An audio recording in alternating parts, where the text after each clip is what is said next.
the chamber and to Andrew for all the work, and the committee for setting all this up. It's been a very good job. Also, Governor Dayton and Lieutenant Governor Smith and Commissioner Landwehr and Director Edmund, thanks for selecting Montevideo. We appreciate that. And welcome to Montevideo and San Francisco 17. And the committee, whoever was in charge of the weather, thank you. You couldn't ask for better. It's, you know, in Minnesota this time of year, you never know for sure what you're going to get, but it's a beautiful day, and tomorrow sounds good too. I've got a little story I'm going to tell about my first memories of pheasant hunting, and this goes back, well, many years ago now, I guess. Time flies.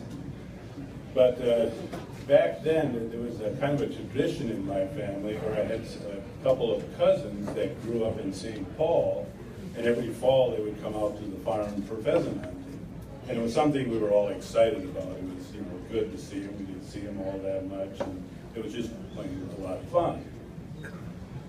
But the one thing I noticed about my cousins from St. Paul is when they walked into a cornfield, they didn't have to get into the cornfield very far, and they would get disorientated, and they were so worried about getting lost. To be fair, I got to tell the other side of the story too. When I would go down to St. Paul to visit them, if their house got out of sight, I would get disorientated and getting lost. So we had a lot to learn from each other, but there was some great memories. But I tell that story because, you know, hunting is a great sport, and it brings family and friends together. And for our area, it's economic development, of course. You know, that's something we always appreciate. And it's just plain a lot of fun. And it's something that many of us, you know, over the years have looked forward to and really enjoy.